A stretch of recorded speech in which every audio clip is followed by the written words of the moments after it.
জাতীয় নাগরিক পার্টির অস্থায়ী কেন্দ্রীয় কার্যালয়ের সামনে ককটেল বিস্ফোরণের ঘটনায় এই মুহূর্তে আতঙ্ক বিরাজ করছে পুরো বাংলা মোটর এলাকা জুড়ে।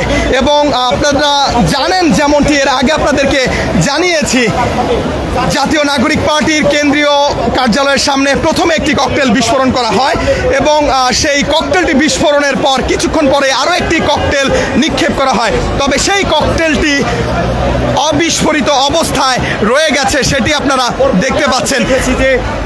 এবং আপনারা দেখতে পাচ্ছেন বম ডিসপোজাল ইউনিট কিন্তু এই মুহূর্তে সেই অবিস্ফোরিত ককটেলের সামনে এসে অবস্থান করছেন এবং কিছুক্ষণের মধ্যেই সেই ককটেলটি তারা ডিসপোজ করবেন এবং যেন কোনো ধরনের দুর্ঘটনা যেন না ঘটে সে বিষয়টিকে তারা আমলে নিয়ে তারা এখানে নিরাপত্তা জোরদার করেছে।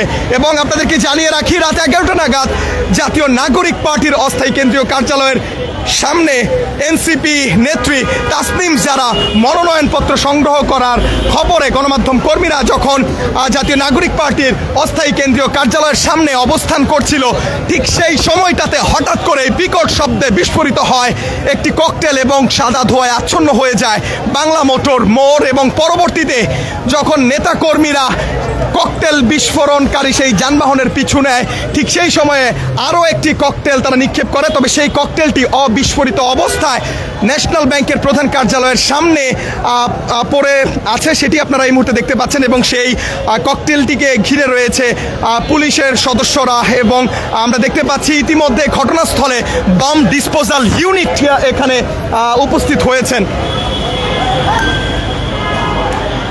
এবং আপনারা দেখতে পাচ্ছেন ককটেল বিস্ফোরণকারীকে আটক করা হয়েছে এবং সেই ককটেল বিস্ফোরণকারীকে আটক করে তারা এখানে মিছিল করছেন এবং তারা বলছেন, বিভিন্ন স্লোগান দিচ্ছেন এবং সেই দৃশ্যই আপনাদের সামনে এই মুহূর্তে তুলে ধরার চেষ্টা করছি। সঙ্গে রয়েছি খন্দকার আসিফুজ্জামান। দর্শক, আপনারা যেমনটি দেখতে পাচ্ছেন, অবিস্ফোরিত ককটেলটি এই মুহূর্তে ন্যাশনাল ব্যাংকের যে প্রধান কার্যালয় বাংলা মোটরে অবস্থিত জাতীয় নাগরিক পার্টির কেন্দ্রীয় কার্যালয়ের কিছুটা দূরত্বে সেই ভবনটির সামনে এই অবিস্ফোরিত ককটেলটি এই মুহূর্তে পড়ে আছে এবং তার পাশেই আমরা দেখতে পাচ্ছি বম ডিসপোজাল ইউনিটের সদস্যরা এখানে এসে উপস্থিত হয়েছেন এবং আইন শৃঙ্খলা রক্ষাকারী বাহিনীর সদস্যরা এখানে উপস্থিত রয়েছেন এবং নিরাপত্তা জোরদার করা হয়েছে। এবং আপনাদেরকে জানিয়ে রাখি, দুজন ককটেল নিক্ষেপকারীকে আটক করেছে জাতীয় নাগরিক পার্টির নেতৃবৃন্দরা এবং সে দৃশ্য আপনাদের সামনে তুলে ধরার চেষ্টা করেছে। এবং বম ডিসপোজাল ইউনিটের সদস্যদেরকে আপনারা দেখতে পাচ্ছেন, তারা সেই অবিস্ফোরিত ককটেলটিকে ডিসপোজ করতে তারা এই মুহূর্তে কাজ করছেন এবং তারা একটি বালতি নিয়ে এসেছেন এবং তাদের যে বম ডিসপোজ করার যেই কাজ সেটি তারা করছেন, সেটি আপনাদেরকে এই মুহূর্তে দেখানোর চেষ্টা করছি। এবং যেখানে বম ডিসপোজ করা হচ্ছে সেখানটা থেকে নিরাপদ দূরত্বে সরিয়ে রাখা হয়েছে সাধারণ ভাই, সবাই একটু খেয়াল করেন প্লিজ দাদা। এবং সেটি আপনারা দেখতে পাচ্ছেন, বম ডিসপোজাল ইউনিটের সদস্যরা সেই বমটি ডিসপোজ করার কার্যক্রম শুরু করেছে এবং আপনারা দেখতে পাচ্ছেন খুব ধীরে ধীরে সেই অবিস্ফোরিত ককটেলটি বম ডিসপোজাল ইউনিটের সদস্যরা তারা বালতিতে রেখেছেন এবং সেটি ডিসপোজ করার যে কাজ সেটি তারা করছেন এবং সেটি আপনাদেরকে কালের কণ্ঠের পর্দায় এই মুহূর্তে দেখানোর চেষ্টা করছি। সঙ্গে রয়েছে খন্দকার আসিফুজ্জামান। এবং দর্শক, শুরুতেই আপনাদেরকে জানিয়ে রাখি, রাত 11টা নাগাদ সাকিব ভাই সামনে আমরা দেখতে পাচ্ছি বম ডিসপোজাল ইউনিট তারা সেই অবিস্ফোরিত ককটেলটিকে নিয়ে যাচ্ছে এবং গাড়িতে করে সেই অবিস্ফোরিত ককটেলটি নিয়ে যাচ্ছে বম ডিসপোজাল ইউনিট, সেটি আপনাদের সামনে তুলে ধরার চেষ্টা করছি। রাত 11টা নাগাদ জাতীয় নাগরিক পার্টির অস্থায়ী কেন্দ্রীয় কার্যালয়ের সামনে গণমাধ্যম কর্মীরা অপেক্ষা করছিল ডক্টর তাসনিম জারা এনসিপির অস্থায়ী কেন্দ্রীয় কার্যালয় থেকে মনোনয়ন ফর্ম সংগ্রহ করবেন। সেই সংবাদ সংগ্রহের জন্য গণমাধ্যম কর্মীরা জাতীয় নাগরিক পার্টির অস্থায়ী কেন্দ্রীয় কার্যালয়ের সামনে অবস্থান করছিল। ঠিক সেই সময়টাতে হঠাৎ করে বিকট শব্দ এবং বিকট শব্দে, সেই বিকট শব্দে কম্পিত হয় বাংলা মোটরের এলাকা এবং সাদা ধোঁয়ায় আচ্ছন্ন হয়ে যায় পুরো এলাকা। সে দৃশ্য আপনাদেরকে দেখানোর চেষ্টা করেছি কালের কণ্ঠে। এবং পরবর্তীতে আরও একটি ককটেল নিক্ষেপ করা হয়, যেটি অবিস্ফোরিত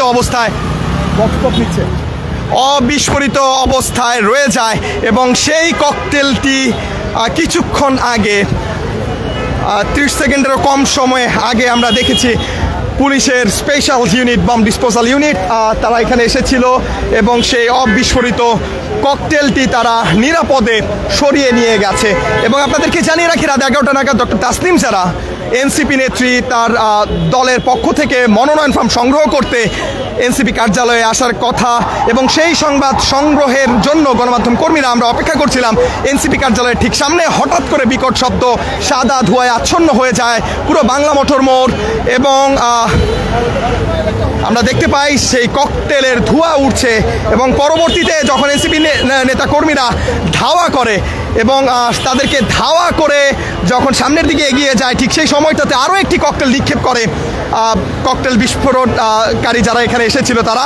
পরবর্তীতে সেই ককটেলটি অবিস্ফোরিত অবস্থায় national bank limited Bangla motor যে কার্যালয় রয়েছে, প্রধান কার্যালয়, সেই প্রধান কার্যালয়ের ঠিক সামনে অবিস্ফোরিত অবস্থায় রয়ে যায় এবং সেখানে আইন শৃঙ্খলা রক্ষাকারী বাহিনীর সদস্যরা আসেন এবং সেই বমটিকে নিরাপদে তারা নিয়ে যান।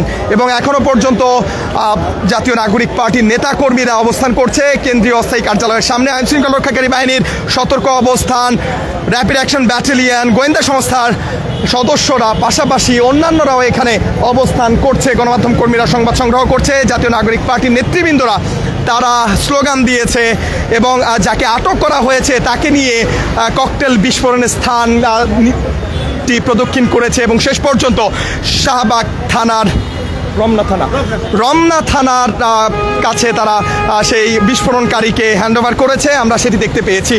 এবং এই মুহূর্তে ঘটনাস্থলে আইন শৃঙ্খলা রক্ষাকারী বাহিনীর সদস্যদের উপস্থিতি এবং এই মুহূর্তে পরিস্থিতি স্বাভাবিক, তবে একটি আতঙ্ক জনমনে কিছুটা রয়ে গেছে। আইন শৃঙ্খলা রক্ষাকারী বাহিনীর সদস্যরা তারা এখানে উপস্থিত রয়েছেন এবং তারা তাদের কার্যক্রম পরিচালনা করছেন। দর্শক, এই ছিল জাতীয় নাগরিক পার্টির অস্থায়ী কেন্দ্রীয় কার্যালয়ের সামনে থেকে ককটেল বিস্ফোরণের ঘটনা সর্বশেষ। সবার আগে সর্বশেষ সংবাদ জানতে কালের কণ্ঠের পর্দায় চোখ রাখার আহ্বান জানিয়ে বিদায় নিচ্ছি। খন্দকার আসিফুজ্জামান, কালের কণ্ঠ, ঢাকা। এই যে এখনই দিচ্ছি।